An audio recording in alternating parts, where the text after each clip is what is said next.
Hello again, college football fans. I got your Week 7 power rankings in the Southeastern Conference hot off the presses again, and it's getting tougher, folks, to sort all this out, especially after that big upset that we saw this weekend. But I have done my best, and I think that I've got a real good one for you this week. Number 14.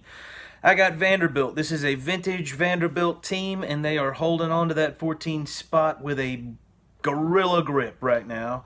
Number 13, I got Missouri. I dropped them from 12 last week.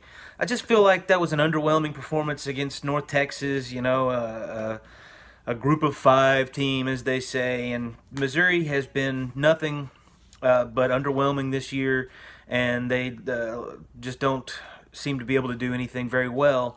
And South Carolina put up a little bit more of a fight against Tennessee, so I put them at 12, swapped them in Missouri. I feel like 12, 13, and 14, and 11 now are going to be the same teams. Vandy looks to be a solid 14, but 13, 12, and 11 will probably just be swapped out by these three teams, and the third is LSU. And, we've talked about that at length at this point. I don't really think I have much more to say about it.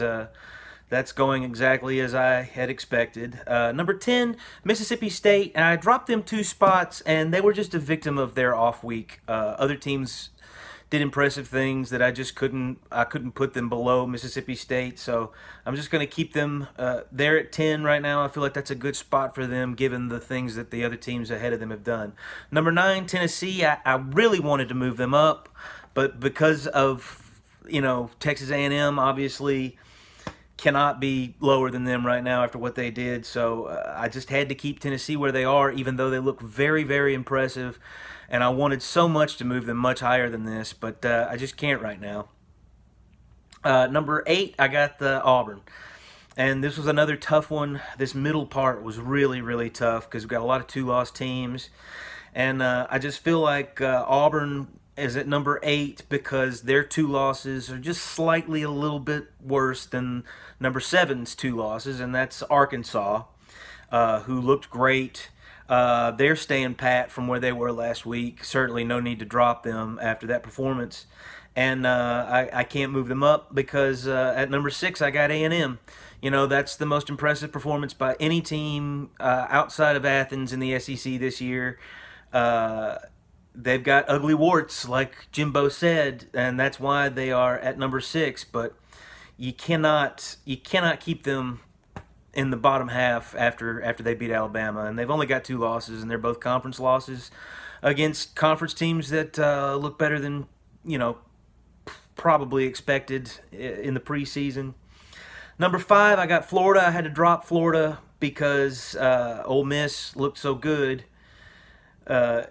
Beating Arkansas. I mean, that was another kind of situation with Auburn and Arkansas. I just felt like Florida's 2 losses is worse than Ole Miss's, even though I still feel like Florida could probably beat Ole Miss if they played. But this is more of a body of work list, and that's why number 3, I've got Alabama. At number 3, as bad as it broke my heart to do it, but I can't let a team with a loss ahead of 2 undefeated teams at this point in the season. I mean, 6-0 in the SEC is 6-0 in the SEC, and to know how good that is to know that Alabama couldn't get there this year. And this is still a great Alabama team. I feel like their toughest games are behind them. I believe, looking at the beginning of the season, looking at the first part of Alabama's slate, it certainly looked like the toughest part, and I felt like that they would have a tough time getting through it undefeated. But after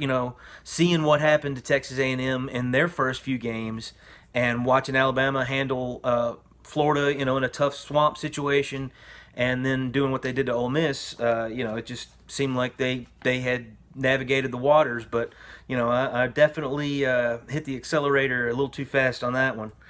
Number 2, I got Kentucky, and we'll see. We'll see what they really are next week. They get their biggest game, definitely in the top 5 of their program's history, I'm sure.